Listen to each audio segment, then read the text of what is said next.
Right there. All right there. Pull him in. Quick back. Hurry up.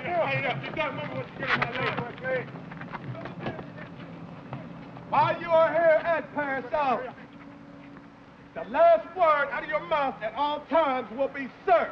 Is that understood? Yes, sir. Anytime any Marine, any officer, any drill instructor tells you to do anything, we do it as fast as we daggone can. Is that understood? Yes, sir. Anytime that anybody talks to you, you will sound off in a loud voice.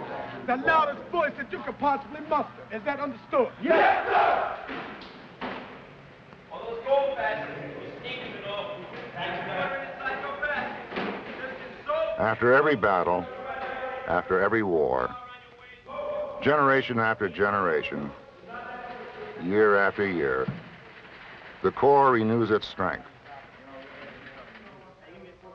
From this lifeline of new and untried Marine recruits flows the Corps' future leadership.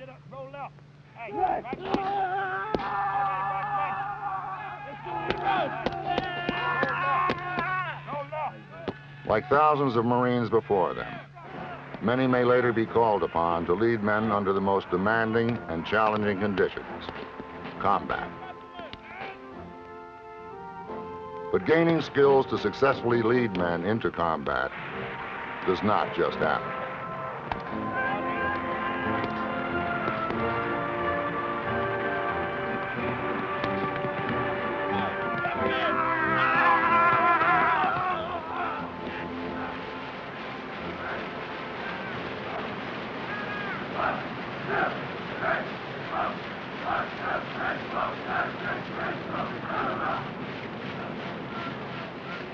These Marines are in top shape, ready for the physical demands of combat. Physical conditioning like this, along with realistic training, prepares Marines to fight and win on the battlefield. Like every Marine that I landed with on the beaches of Kwajalein, Eniwetok, Saipan during World War II, we were ready to fight before we shipped out to the Pacific.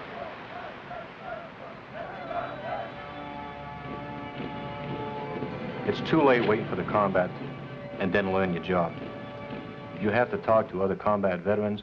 You have to read on past wars or Korea, Iwo Jima, look at films, lessons learned in Vietnam, some of the problems that we've had. It's your responsibility to maintain that knowledge, not wait until you get in a combat situation and then learn from there. When you get into combat, it's too late to learn, and you have to hit the ground running. And I think we learned that ahead of time. A combat leader is also a good leader in peacetime. If he can't lead in peacetime, he will never make it in combat. Everything a Marine does in peacetime prepares him emotionally and physically to be victorious on the battlefield.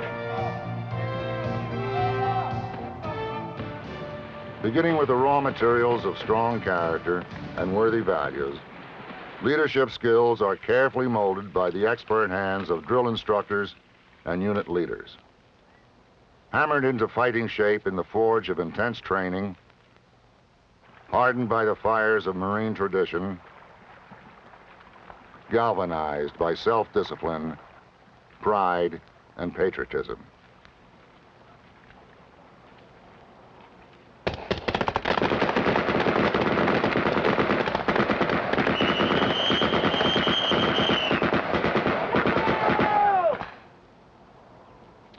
These Marines are gaining skills in small unit tactics and leadership.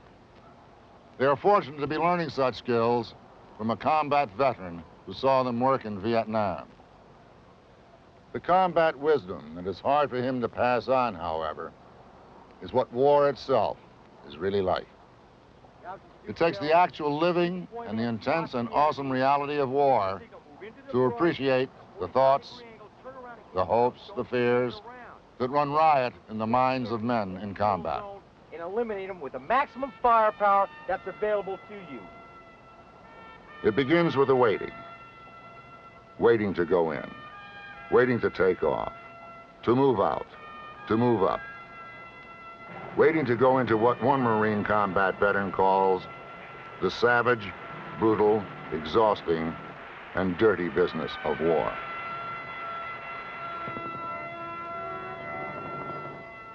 E.B. Sledge, nicknamed the Sledgehammer, saw and felt combat at its most intimate level, that of the grunt. Sledge remembers his first campaign, voicing the thoughts, the feelings of every Marine before his first attack. Would I ever see my family again? Would I do my duty or be a coward? Could I kill? I never experienced any more agonizing suspense than the excruciating torture of those moments before we received the signal to begin the assault. I broke out in a cold sweat as the tension mounted with the intensity of the bombardment. My stomach was tied in knots. I had a lump in my throat, swallowed with great difficulty. I felt nauseated and feared that my bladder would empty itself and reveal me to be the coward I was. Fear, a reality of war. Fear of the always present danger of being killed or wounded, anticipation of the unexpected, apprehension that one may not measure up as a Marine under fire, or letting a brother Marine down. Fear grips all men going into combat to some degree or another. But fear does not mean the lack of courage. Courage means overcoming fear and doing one's duty in the presence of danger, not being unafraid. Yeah, I can remember the first time I was in a combat, first firefight. I think at first of all, you're absolutely right. Everybody is scared. And you really don't know what to do. But then you start realizing what's happening around you, and you know you're in charge. You better say something. You're going to get everybody wiped out. You take charge and you say, all right, let's move out. And you get up and you move out with them. They're going to see this. They gave us the word that we were going to Grenada, and everybody was excited, scared, confused. And we had one gunny, Gunny Ash, who was a Vietnam vet, and everybody kind of looked up to him for advice. We knew what we were going to do, what we were facing, but we weren't sure of how to handle the fear of combat. But once we had landed onto the island, things fell into place. The fear was controlled. It didn't go away, but it was controlled, and the training that we had had prior paid off. We felt confident and comfortable with what we were doing. We knew what we were doing. We were ready for any kind of mission that we were going to face. Confidence in their previous training, their leadership, their fellow Marines, and themselves is enough to overcome most fears. When the orders came, Robert, Bailey, Sledge, and the Marines around them moved as every Marine is trained and committed to, against the enemy.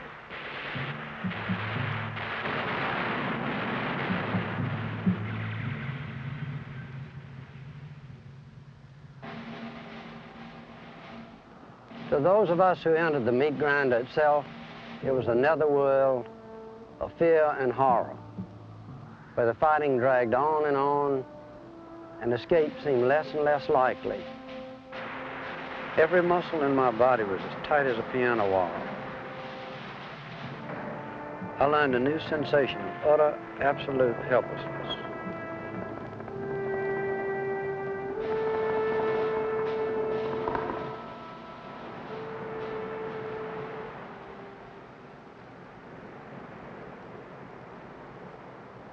At times, it was though as I was alone out there on the battlefield, utterly forlorn in a tempest of violence. Often it seemed impossible that we could ever reach our objective, yet the thought never occurred to us that our attack might fail.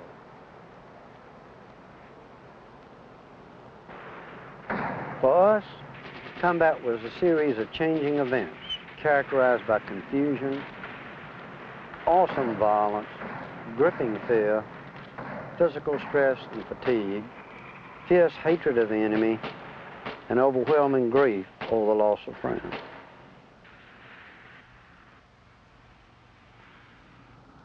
The end of a patrol, a battle, a campaign. You can see in the eyes of each survivor the price he's paid.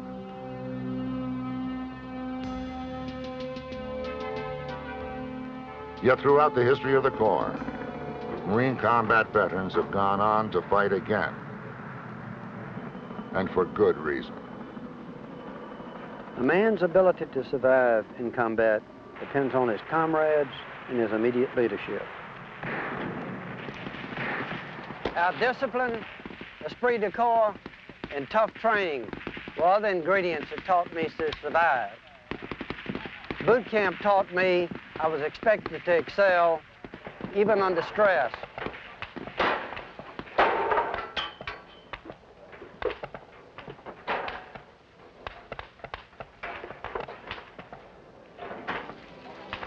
Combat is a vindication of Marine training.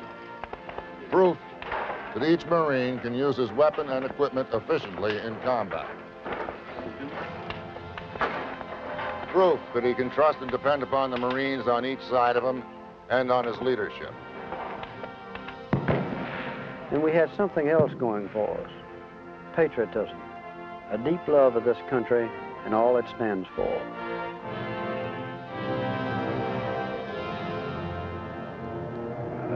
The individual that's in the lead position has to have the right mental attitude.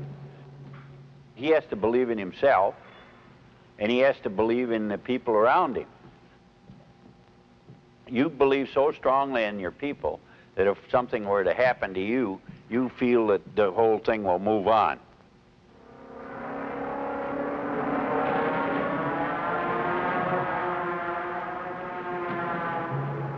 What inspires Marines to excel like no other fighting man? Yeah, that's esprit de corps, and it's the price you pay. When you graduate from boot camp, you earn something, the title Marine, and that means something to everybody. There is something special about Marine esprit de corps that can be sensed right away.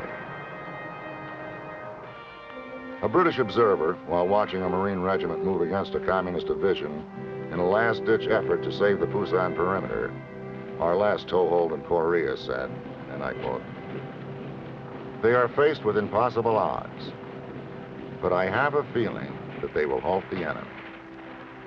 I realize my expression of hope is unsound, but these Marines have a swagger, snap, confidence, and hardness that is so apparent. Upon this line of reasoning, I cling to the hope of victory.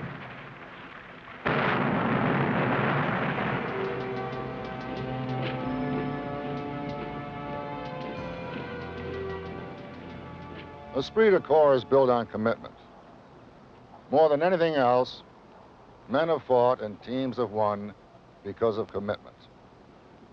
It's a commitment to a leader and to a small brotherhood, where the important things are mutual respect, confidence, shared hardships, shared dangers, shared victories, discipline, and perseverance. Sam, go break. Come on up.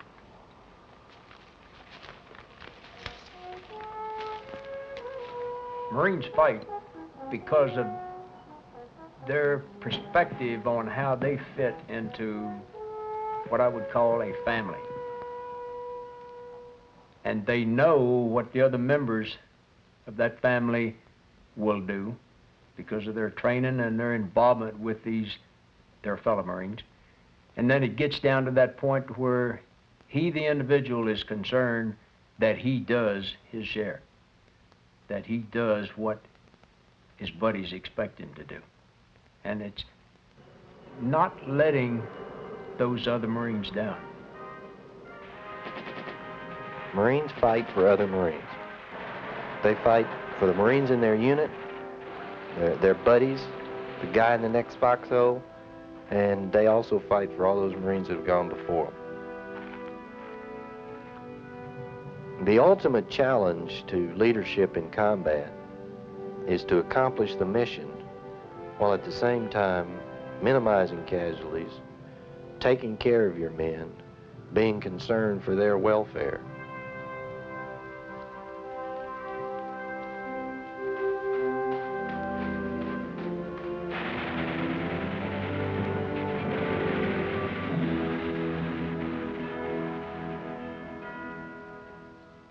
For his comrades who struggled, bled, and died, and eventually won on Peleliu in Okinawa, E.B. Sledge wrote in his book, and I quote, "We forged a bond that time would never erase.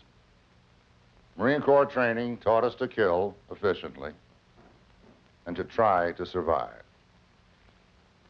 But it also taught us loyalty to each other and love."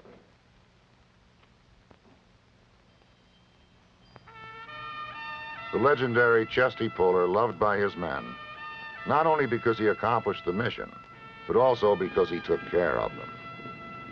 Colonel Lee was with Chesty in Nicaragua in 1934. The general called Lee the Iron Man because of his extreme bravery in combat.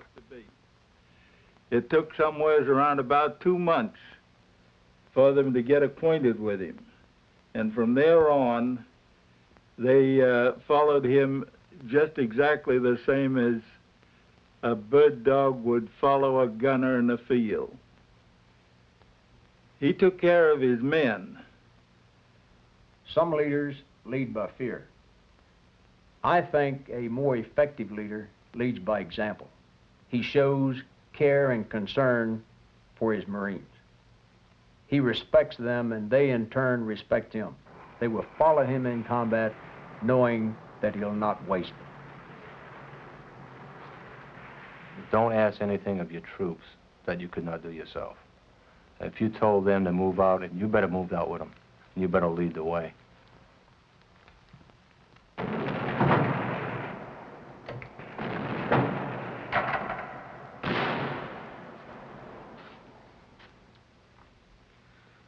When I think of Peleliu, I think of K Company, 3rd Battalion, 1st Marines. K Company was the left flank company in a 2-regiment landing on the island of Peleliu. About 150 yards to the left of where they were to land was a point which jutted about 25 yards out into the water and had a commanding view of the entire division beach.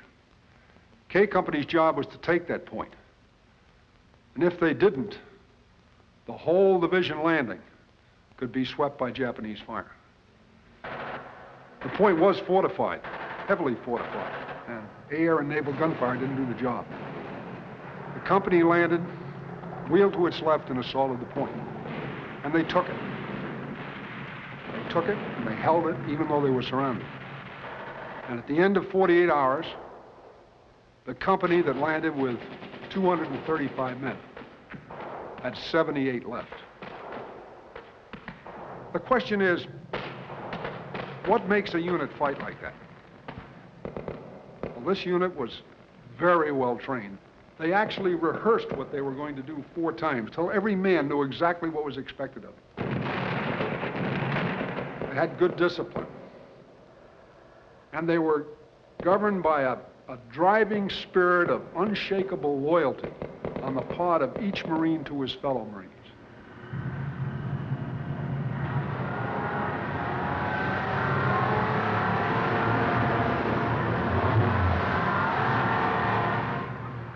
Today's generation of young Marines operating state-of-the-art equipment.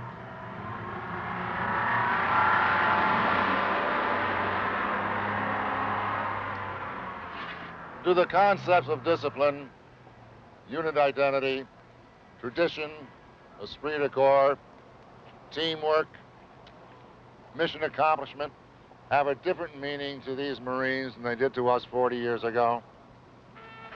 Is a different approach to leadership needed to inspire these conditions? Well, I would say leadership in the Marine Corps has been the same since 1775. What we're after.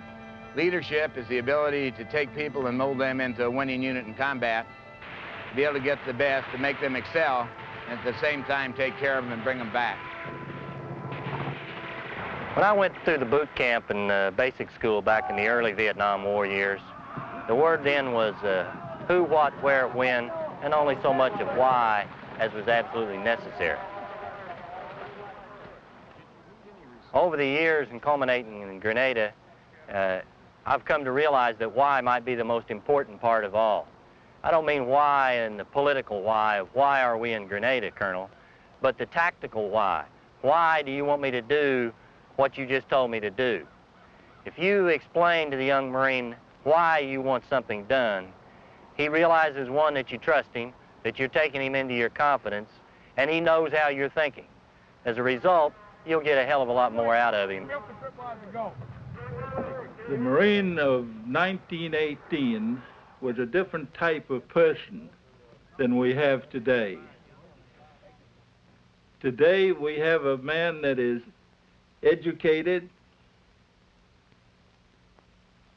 is more technically inclined, he's schooled with his sophisticated weapons, and he is better informed.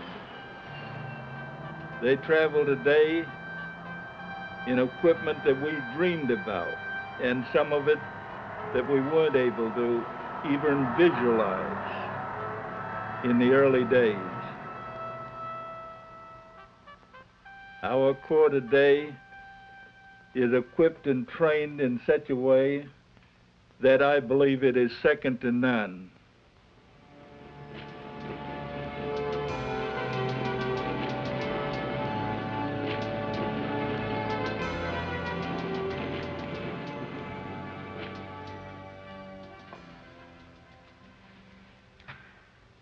In the 3 wars that I've served in, there have been a lot of differences. We fought against different people. We fought in different countries. We fought with different weapons. But one of the things that I believe has been constant in all 3 of those wars is the basic foundation of effective combat leadership.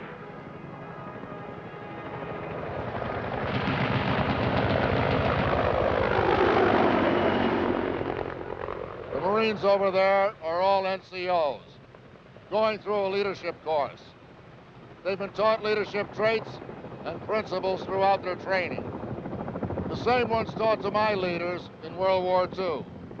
The same ones taught to leaders during Vietnam, the Korean War, and long before.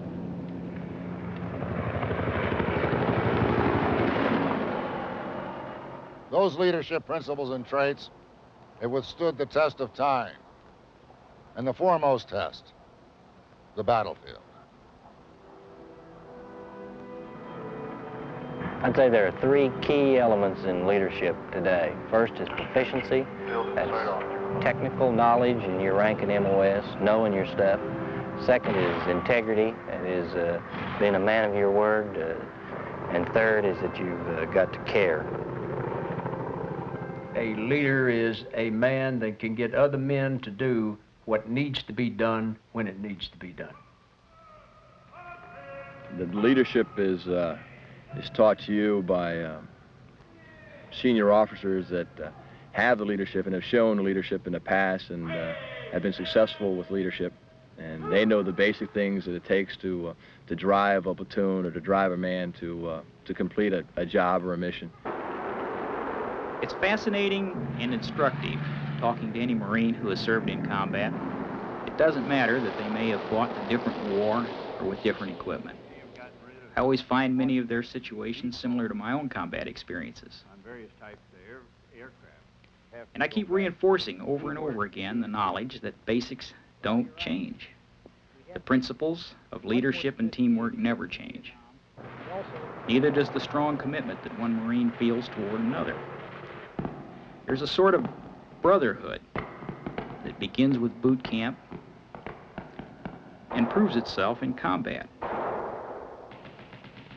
If someone were to ask me to draw the profile of an effective small unit combat leader, I'd do it this way.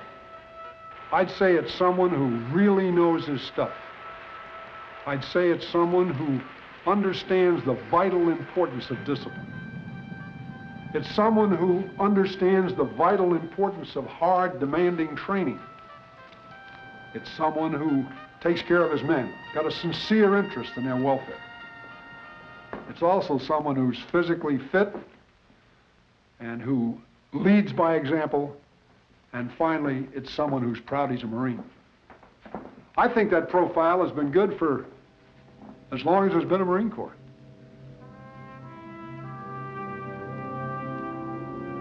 Throughout our long, proud history, combat veterans have taught untried Marines how to fight, to lead, and win on the battlefield. As these veterans leave the Corps, they take their combat experience with them. But to those who would study and learn from those experiences, the wisdom of combat will not be lost.